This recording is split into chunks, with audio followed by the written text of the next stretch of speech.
ಪ್ರಧಾನಿ ಮೋದಿ ಸಾಗುವ ರಸ್ತೆಯ ಪಕ್ಕದಲ್ಲಿ ಸಿಕ್ಕ ಜಿಲಿಟಿನ್ ಕಡ್ಡಿಗಳ ಬಾಕ್ಸ್ ಕೇಸ್ನ ಆರೋಪಿಗಳ ಸುಳಿವು ಸಿಕ್ಕಿದ್ದು ಯಾವ ಉದ್ದೇಶಕ್ಕೆ ಇಟ್ಟಿದ್ರು ಅನ್ನೋದು ತಿಳಿದು ಬಂದಿದ್ದು. ಇದು ಬ್ಲಾಸ್ಟ್ ಮಾಡೋದಕ್ಕೆ ಅಲ್ಲ, ಬದಲಾಗಿ ಭಯಪಡಿಸೋದಕ್ಕೆ ಅನ್ನೋದು ಈಗ ತಿಳಿದು ಬಂದಿದೆ. ಡಿಟೋನೇಟರ್ ಇಲ್ಲದ ಕಾರಣಕ್ಕೆ ಎನ್ಐಎ ಟೀಮ್ ಎಂಟ್ರಿ ಕೊಡ್ತಾ ಇಲ್ಲ. ಇತ್ತ ಲೋಹಿತ್ನ ಕಗ್ಗಲೀಪುರ ಪೊಲೀಸರು ವಶಕ್ಕೆ ಪಡೆದಿದ್ದಾರೆ.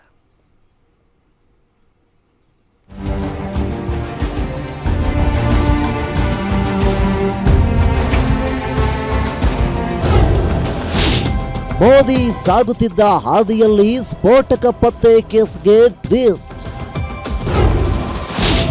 ಡಿಟೋನೇಟರ್ ಹಿಡದೆ ಬ್ಲಾಸ್ಟ್ ಮಾಡಲು ಪ್ಲಾನ್ ಮಾಡಿದ್ರ? ಬಾಕ್ಸ್ನಲ್ಲಿ ಇದ್ದಿದ್ದು ಜಿಲೆಟಿನ್ ಕಡ್ಡಿಯಲ್ಲ, ಅಮೋನಿಯಾ ನೈಟ್ರೇಟ್. ಮೋದಿ ಸಾಗುತ್ತಿದ್ದ ರಸ್ತೆಯ ಪಕ್ಕದಲ್ಲಿ ಪತ್ತೆಯಾಗಿದ್ದ ಜಿಲೆಟಿನ್ ಕಡ್ಡಿಗಳ ಬಾಕ್ಸ್ ಕೇಸ್ನ ತನಿಖೆಯನ್ನ ಪೊಲೀಸರು ಚುರುಕುಗೊಳಿಸಿದ್ದಾರೆ. ಆದಷ್ಟು ಬೇಗ ಈ ಕೇಸ್ಗೆ ತಾರ್ಕಿಕ ಅಂತ್ಯ ಹಾಡಲು ಖಾಕಿ ಪಡೆ ಕೌಂಟ್ ಡೌನ್ ಶುರು ಮಾಡಿದೆ. ಘಟನಾ ಸ್ಥಳದಲ್ಲಿ ಸಿಸಿಟಿವಿಗಳು ಇಲ್ಲದ ಕಾರಣ ಮೊದಮೊದಲು ಆರೋಪಿಗಳ ಪತ್ತೆ ಮಾಡೋದು ಪೊಲೀಸರಿಗೆ ದೊಡ್ಡ ಚಾಲೆಂಜ್ ಆಗಿತ್ತು. ಆದರೆ ಪೊಲೀಸರು ಜಾಣ್ಮೆ ಮೆರೆದು ಮೊಬೈಲ್ ಟವರ್ ಡಂಪ್ ಮುಖಾಂತರ ಆ ನಿರ್ದಿಷ್ಟ ಸಮಯದಲ್ಲಿದ್ದ ನಂಬರ್ಗಳ ಮಾಹಿತಿ ಕಲೆ ಹಾಕಿದ್ದಾರೆ.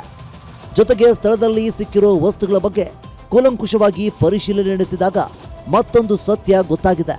ಆರೋಪಿಗಳು ಬಾಕ್ಸ್ನಲ್ಲಿಟ್ಟಿದ್ದು ಜಿಲೆಟಿನ್ ಕಡ್ಡಿಗಳಲ್ಲ, ಬದಲಾಗಿ ಅದು ಅಮೋನಿಯಂ ನೈಟ್ರೇಟ್ ಜೆಲ್ ಅನ್ನೋದು ಪೊಲೀಸ್ ತನಿಖೆಯಲ್ಲಿ ಕನ್ಫರ್ಮ್ ಆಗಿದೆ.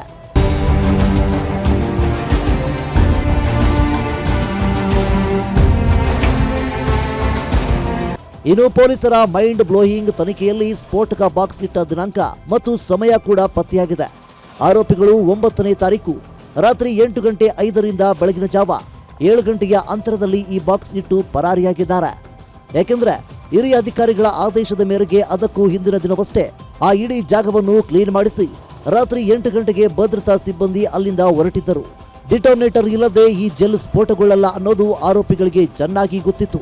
ಆದರೂ ಪ್ರಧಾನಿ ಮೋದಿ ಬರೋ ರಸ್ತೆಯಲ್ಲೇ ಈ ರೀತಿ ಮಾಡಿದ್ರೆ ಹೈ ಅಲರ್ಟ್ ಘೋಷಣೆಯಾಗಿ ಮೋದಿಯವರ ಭೇಟಿ ರದ್ದಾಗಬಹುದು ಅಥವಾ ಕಷ್ಟವಾಗಬಹುದು ಅನ್ನೋ ಹಠಕ್ಕೆ ಬಿದ್ದು ಭಯದ ವಾತಾವರಣ ಸೃಷ್ಟಿಸಲು ಈ ಕೃತ್ಯ ನಡೆಸಿದ್ದಾರೆ ಎನ್ನಲಾಗಿದೆ. ಸದ್ಯಕ್ಕೆ ಸ್ಥಳದಲ್ಲಿ ಸ್ಫೋಟಗೊಳ್ಳುವ ಲಕ್ಷಣಗಳು ಇಲ್ಲದ ಕಾರಣ ಎನ್ಐಎ ಅಧಿಕಾರಿಗಳು ತಕ್ಷಣಕ್ಕೆ ಎಂಟ್ರಿ ಕೊಡ್ತಿಲ್ಲ. ಆರೋಪಿಗಳ ಪೂರ್ತಿಯಾಗಿ ಪತ್ತೆಯಾದ ಬಳಿಕ ಅವರ ಹಿನ್ನೆಲೆ ನೋಡಿ ಎನ್ಐಎ ತಂಡದ ಎಂಟ್ರಿ ಡಿಸೈಡ್ ಆಗಲಿದೆ.